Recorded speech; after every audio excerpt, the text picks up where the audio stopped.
wasn't going to do a video because I'm feeling a bit under the weather, guys. Of course, some of you might have seen it on Twitter, but fam, breaking news, yeah? We got breaking corporate boxing news, okay? Listen, we're going to have to dress to the occasion these days, okay? Anyone that's talking on crud, we're going to dress in the gully attire. And for those who are doing business ventures, etc., we're going to dress in the appropriate clothing. Nevertheless, let's go. Dazn have signed a deal with Eddie Hearn and Matchroom Boxing for 5 years. Each year, I think they reportedly they've given £92.5 million. Some people are saying £100 million. Other places are saying 92.5. It's fairly similar. Over the next sort of, for each show is worth £5 million budget per show, which is, I believe, a lot higher than it is on Sky Sports, as far as I'm aware. Because the last Sky Sports, or was it? What was it? It was the one where it was Chris Eubank seen. I think it was the Chisora fight. Yeah, it was the Chisora card. Yeah, the Chisora card. I think Chisora made about like 1 million point something, and then Chisora, I think between the pair of them, they probably made about £4 million, less than that, £3.5 million between them. The undercard combined was about another £1 million. So it's not too dissimilar. But this means that they can now expand globally. It means that they can transfer fighters from UK to the US, from US to the UK, without having to renegotiate a network agreement. This basically means Canelo can fight in the UK if he wants to. No questions asked. Or he can if he wants to, because he's a free agent. But if he signed an exclusive deal with Dazn, he could just transfer over to the UK. It's like working for McDonald's in bloody Stratford and transferring to McDonald's in Liverpool Street. You know what I mean? There, it's like a quick. You know what I mean? It's like a quick branch transfer. Yeah.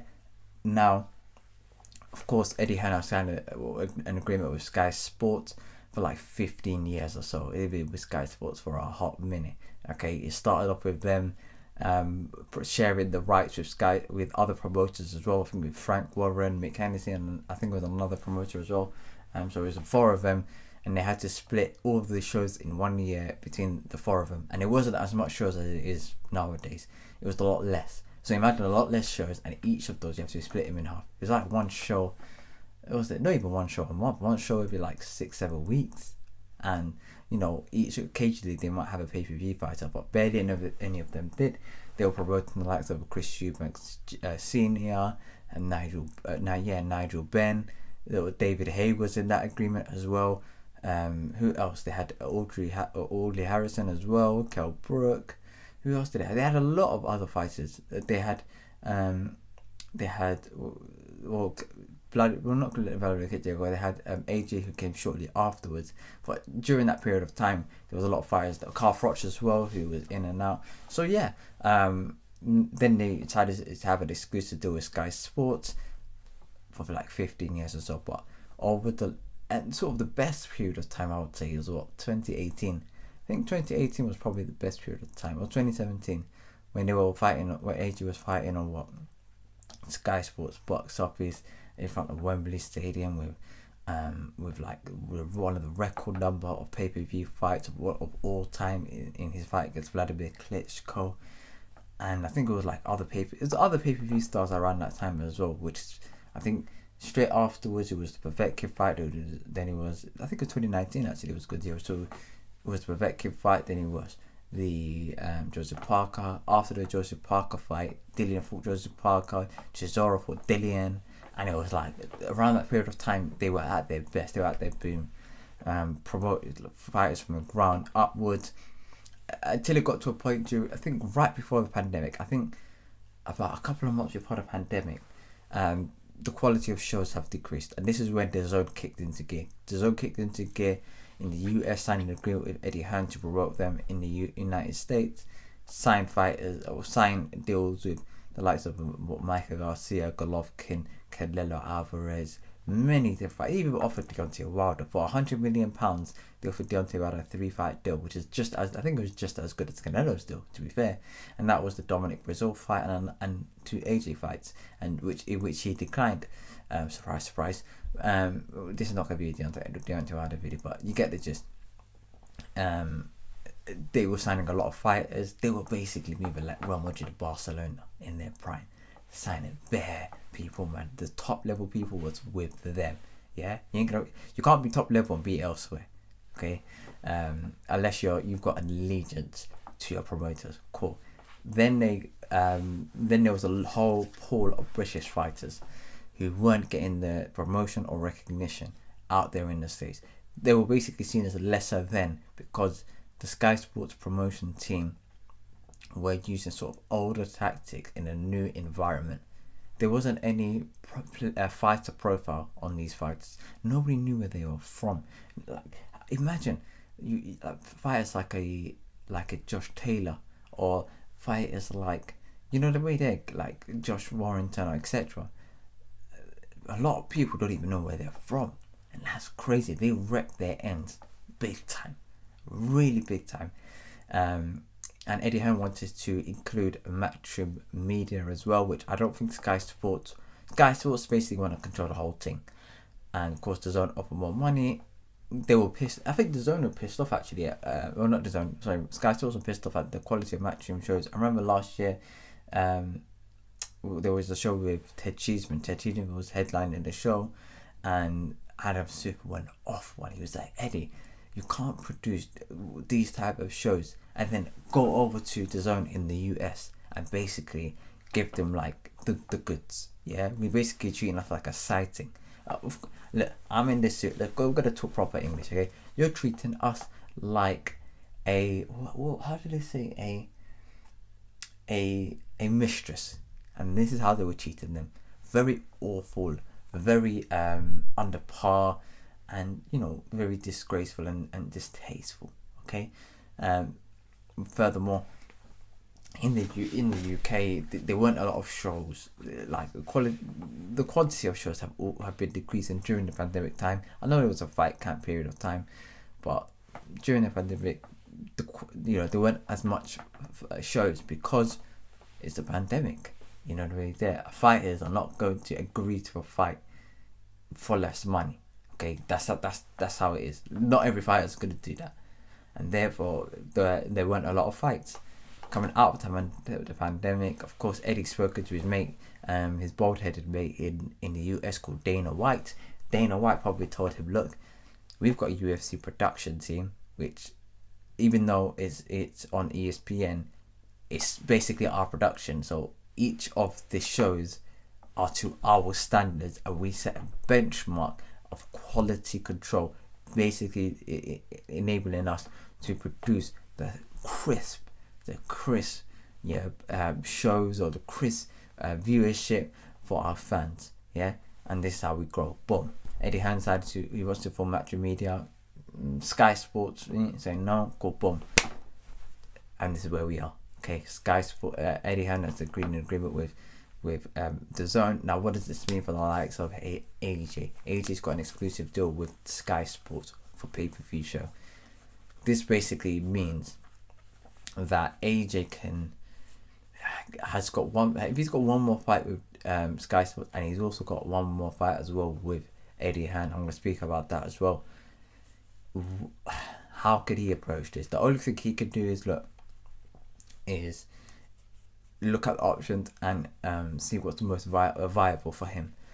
But ideally, it would probably be DAZN in an ideal world if they were putting up all the best money, because a lot of people give it AJ stick for his pay-per-view in the UK, which is these are fighters at the end of the day. But a lot of people don't like the idea of paying for a fight, paying for the big events particularly, because we don't pay for big events in Champions League football. We don't pay for the big events in an NBA type of performer or an NFL type of performer. There's no pay-per-view. So I like the idea of, or even Wimbledon as well, or the Olympic 100-meter sprint. There isn't a pay-per-view for those sort of events. There's only a pay-per-view for boxing or the fight game. So for the fans. That's why they give a lot of stake.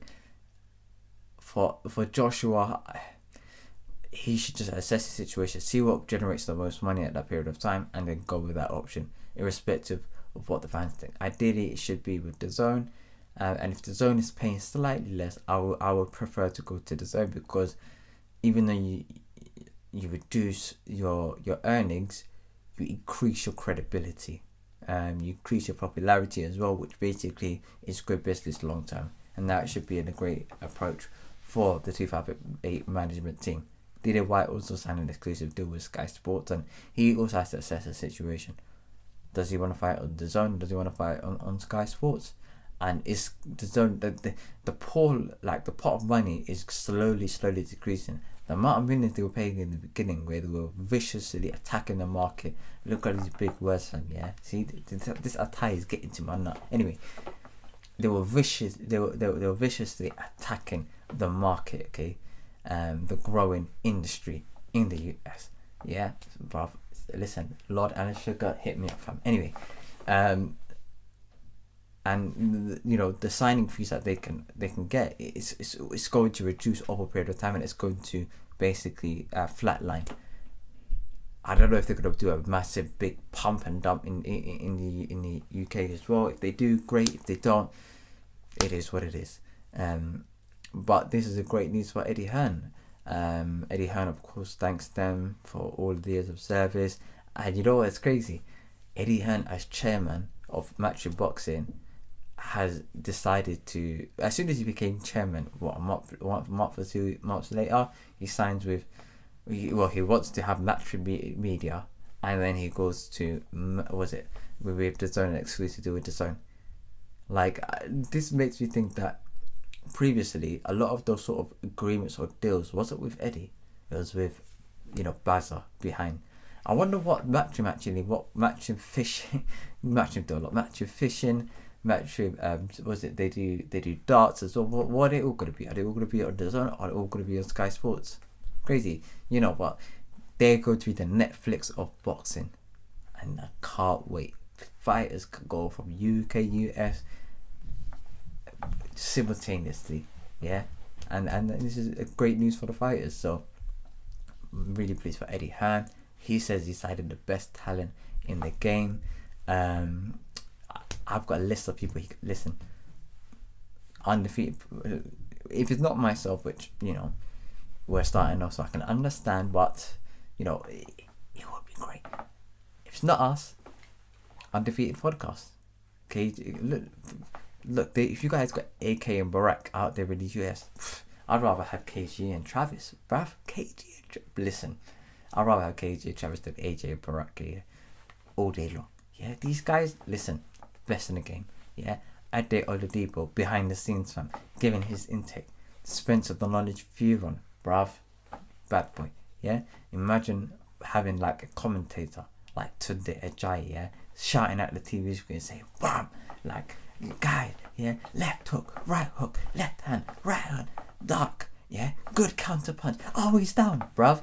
Listen, that would be bad boy, yeah, or Matchroom Media. I'm giving you guys ideas, yeah. You can keep your original cast with Chris Lloyd and Darren Barker, etc. Look, David Aloka, yeah, hopefully I'm saying his last name correctly, yeah, but listen, there's bad boys out there, yeah, and I'm telling you, they just gotta look online and they will find them. Okay, Matchroom Media is going to take over boxing. PBC, sorry guys, you man are done out here, yeah.